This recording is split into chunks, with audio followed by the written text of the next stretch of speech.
حضرت سعید بن ابی الحسن رضی اللہ تعالی عنہ کہتے ہیں کہ میں حضرت ابن عباس رضی اللہ تعالی عنہما کے پاس تھا.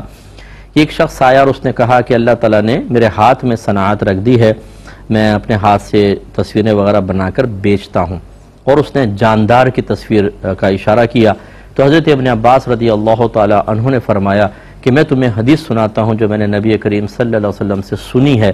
اور پھر آپ نے فرمایا کہ سرکار نے فرمایا جس نے کوئی تصویر بنائی تو اللہ تبارک و تعالی اس کو اس وقت تک عذاب دیتا رہے گا حتیٰ کہ وہ اس میں روح پھونک دے، اور وہ اس میں کبھی بھی روح نہیں پھونک سکے گا. یہ سن کر اس شخص کا چہرہ زرد ہو گیا، اس کا سانس پھول گیا. حضرت ابن عباس نے فرمایا کہ تم پر افسوس ہے، اگر تم تصویر کشی چھوڑنے پر تیار نہیں ہو تو تم اس درخت کی تصویر بناؤ، اور ہر اس چیز کی تصویر بنا لو کہ جو جاندار نہ ہو، ذی روح نہ ہو. اس پر ہم کلام کرتے ہوئے آپ کو بتا رہے تھے کہ اولاً تو مجسمہ جس کی پوری شکل صورت ہو وہ بنانا منع ہوتا ہے، اور اس کے علاوہ عکسی پکچرز بھی جو پوزیٹیو جس کو کہتے ہیں پرنٹ آؤٹ نکالتے ہیں یہ منع ہوتا ہے. اور اصل جو مذہب نے منع کیا ہے وہ یہ صورت ہے، چہرہ بنانا. لہذا اگر آپ چہرہ ختم کر دیں، دھڑ کی تصویر بالکل شرعاً جائز ہے کہ یہ درخت کی مثل ہی ہو جاتی ہے.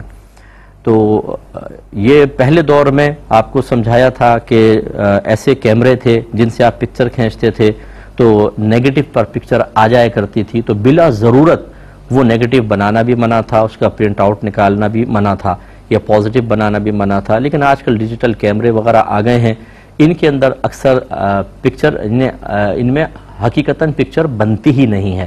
ان میں پکسلز ہوتے ہیں جس کو کیمرے متشکل کر کے خانے خانے ہوتے ہیں، ان کو جوڑ کر ایک پکچر سی نظر آتی ہے، لیکن حقیقتاً پکچر ہوتی نہیں. اس لیے پورا کھول کر دیکھ لیں آپ موبائل، آپ کو کہیں نظر نہیں آئے گی. تو اس کی پھر اکثر فقہا نے اجازت دے دی ہے اس دور کے اعتبار سے، یہ آپ بنا سکتے ہیں، لیکن اس کا بھی اگر آپ پرنٹ آؤٹ نکالیں گے تو منع ہوگا. پھر جو پکچر ہے جو پازیٹیو جس کو میں کہہ رہا ہوں کہ آپ نے اس کو نکال لی، اس میں بھی بعض چیزوں کا استثناء ہوتا ہے. مثال کے طور پہ اگر آج کل کے دور میں بھی بعض اوقات مکان وغیرہ دکان کی خرید و فروخت میں ڈاکومنٹس ہوتے ہیں، کاغذات بنتے ہیں، ان میں پکچر لگانی ہوتی ہے. اسی طریقے سے بچے جو پڑھ رہے ہیں اسکول وغیرہ کے ڈاکومنٹس میں، کالج یونیورسٹی کے، اس کے علاوہ بعض اوقات پاسپورٹ وغیرہ کے لیے، اب تو خیر ویسے ڈیجیٹل کیمرے سے ہوتی ہے پاسپورٹ میں، اور کسی کاغذ کے اندر ایسا ہو اس کی گنجائش نکلے گی، اس کی اجازت ہوگی. یوں ہی بعض اوقات جیسے مجرم وغیرہ ہوتے ہیں، وٹنسز ہوتے ہیں، وہ اسکیچ بنواتے ہیں کہ بھئی آپ بتائیں وہ کیسا تھا، تو وہ بتاتے جاتے ہیں، اسکیچ بنا لیتے ہیں، اس کی بھی گنجائش نکلے گی. اس کے علاوہ بعض اوقات آپ نے دیکھا ہوگا کچھ مسنگ پرسنز ہوتے ہیں جو گم جاتے ہیں، گم شدہ ہو جاتے ہیں، تو پھر ان کے اشتہار لگا دیے جاتے ہیں مختلف جگہ، سپر مارکیٹ کے باہر، خاص طور پہ باہر کے ملکوں میں بھی آپ نے دیکھا ہوگا پکچر ہوتی ہے باقاعدہ، اس پہ مسنگ اوپر لکھے بھئی یہ اس طرح کا ہے. یہ ہمارے یہاں پر بھی ہوتا ہے. اس کی بھی گنجائش نکلے گی، کیونکہ اگر کوئی شخص کھو گیا ہے، اور بعض اوقات تو بعض ایسے ہوتے ہیں جو مخبوط الحواس ہوتے ہیں، یعنی بیچارے اپنے ہوش و حواس میں نہیں ہوتے ہیں، تو ان کی پکچر لگا دیتے ہیں کہ تاکہ لوگ دیکھیں تو ہاں بھی فلاں وہ پاگل سا نظر آیا تھا، اچھا وہ تو یہی تھا، تو مل سکتا ہے. ایسے چھوٹے بچوں کی پکچر لگا دی جاتی ہیں جو گم شدہ ہو جاتے ہیں. تو یہ چونکہ ایک صحیح مصلحت کی بنا پر ہے، اس کی پکچر پرنٹ آؤٹ نکالنا بھی جائز اور بھیجنا بھی جائز. اسی طریقے سے بعض اوقات جو مجرم ہوتے ہیں، وانٹڈ ہوتے ہیں، ان کی پکچرز نکال کر مختلف جگہ لگا دی جاتی ہے کہ اس شکل کا آدمی اگر آپ کو کہیں نظر آئے تو فوراً بتائیں، تو پبلک پلیس پہ لگا دیتے ہیں. اس کی بھی سیکورٹی پوائنٹ آف ویو سے گنجائش نکلے گی.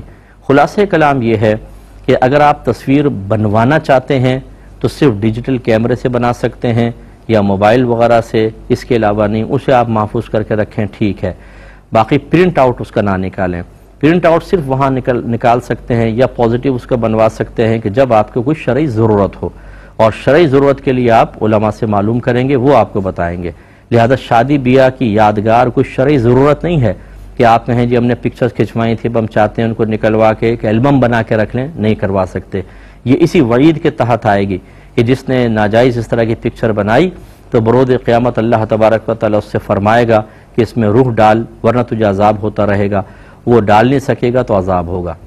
یعنی یہ یوں نہیں ہے کہ وہ ہمیشہ ہمیشہ چلتا رہے گا، اس کی حد کوئی نہ کوئی ہوگی، اللہ تعالیٰ درگزر فرمائے گا، لیکن کب تک ہوگی یہ معلوم نہیں. کیونکہ مسلمان کا عذاب دائمی نہیں ہوتا، طویل ہو سکتا ہے. کافر کا عذاب دائمی ہوگا.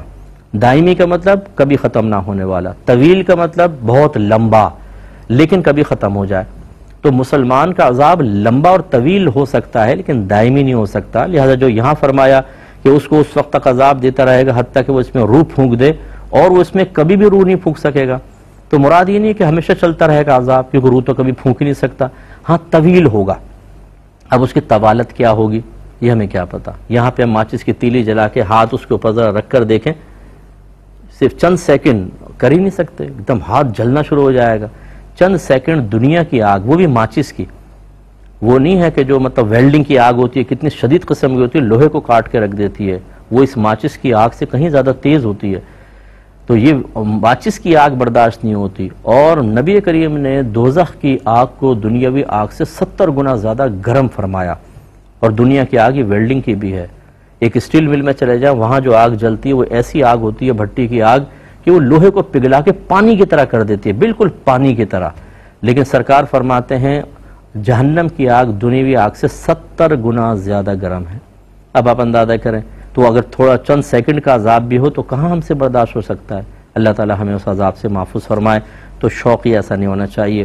اس سے یقینی سی بات ہے کہ وہ بھائی بہن ذرا ہرٹ ہوں گے، انہیں تھوڑا سا اسی شخص کی طرح دکھ ہوگا کہ جو ہاتھ سے اسکیچز وغیرہ بنا کر وہ پیسہ کماتے ہیں، ہوٹلز وغیرہ میں، بڑے ہوٹلز میں بیٹھے ہوتے ہیں، پکنک جو پلیسز ہوتے ہیں وہاں پر بیٹھے ہوتے ہیں، لوگ بیٹھ کر سامنے ان سے اسکیچ بنوا رہے ہوتے ہیں اور وہ اس سے پیسے کما رہے ہوتے ہیں.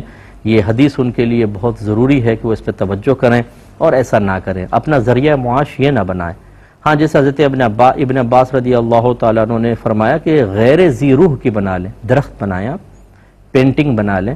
آپ نے دیکھا ہوگا پہاڑ کی اور دریا کی منظر کشی کرتے ہوئے چھوٹے چھوٹے پرندے بنا دیتے ہیں، یوں یوں کر کے نا اڑ رہے ہیں بہت سے پرندے، لیکن ان کا چہرہ واضح نہیں ہوتا. اس کی گنجائش ہوگی، وہ جیسے میں نے آپ کو بتایا کہ اصل تو چہرہ ہوتا ہے. تو اسی طرح کوئی وہاں پہ گائے وغیرہ دکھا دیا، آپ نے گھوڑا دکھا دیا، لیکن چہرہ بالکل نہیں بنایا، گنجائش نکلے گی. اس طریقے سے کچھ چیز بنا کر آپ اس کو کمائیں تو یہ اللہ تعالیٰ اس میں بھی برکت دے دے گا. اگر آپ کے ہاتھ میں فن ہے تو آپ اس کے ذریعے کر لیں، اچھی خوبصورت تصویریں بنائیں، اچھی منظر کشی. کتنے حضرات ایسے ہیں کہ جو مختلف پلیسز پہ جا کر وہاں پر پکچرز کھینچتے ہیں وادیوں کے اندر فلاں جگہ کیمرے سے، اور وہ بے جان چیزوں کی ہوتی ہے، پازیٹیو نکال کے وہ اچھی قیمتوں میں بکتے ہیں، اس کے وال پیپرز وغیرہ بنتے ہیں. ان چیزوں کو اختیار کر لیں. یعنی اگر آدمی حرام سے بچنے کا ذہن بنائے خصوصاً آج کے دور میں، تو اس کا ذریعہ معاش کوئی محدود نہیں ہو جائے گا. اللہ تعالیٰ نے 10 راستے بتائیں، 10 راستے. آج کل کے دور میں تو رزق حلال کمانا، میں آپ سے یقین سے کہتا ہوں کہ کوئی ذرا انٹرنیٹ کا استعمال جانتا ہو، آئی ٹی کے شعبے سے تھوڑی سی واقفیت رکھتا ہو، اچھی ارننگ کر سکتا ہے. کیوں ہم خامخواہ اپنے آپ کو متنازع بنائیں؟ آپ بہت سے ایسے ہوں گے کہ جو ہماری بات کو رد کر دیں گے، برا بھلا بھی کہہ دیتے ہیں بہت سارے لوگ، لیکن اس سے آپ اللہ کے قانون کو نہیں بدل سکتے، اللہ کے اصول کو نہیں بدل سکتے. ہمیں اس شخص کی طرح کم از کم ہونا چاہیے کہ جو ایسی بات سن کر گھبرا گیا تھا، اس کا چہرے کا رنگ زرد پڑ گیا، اس کا سانس پھول گیا، یعنی ایک دم اثر ہوا اس کے اوپر. اللہ کے نبی کی بیان کردہ اس وعید نے اس کو ہلا کر رکھ دیا. ایک اندر مومنانہ صفت تھی تبھی تو نا. تو اس لیے ہمیں غور کرنا چاہیے اور ایسا ہرگز نہ کریں، یہی بہتر ہے.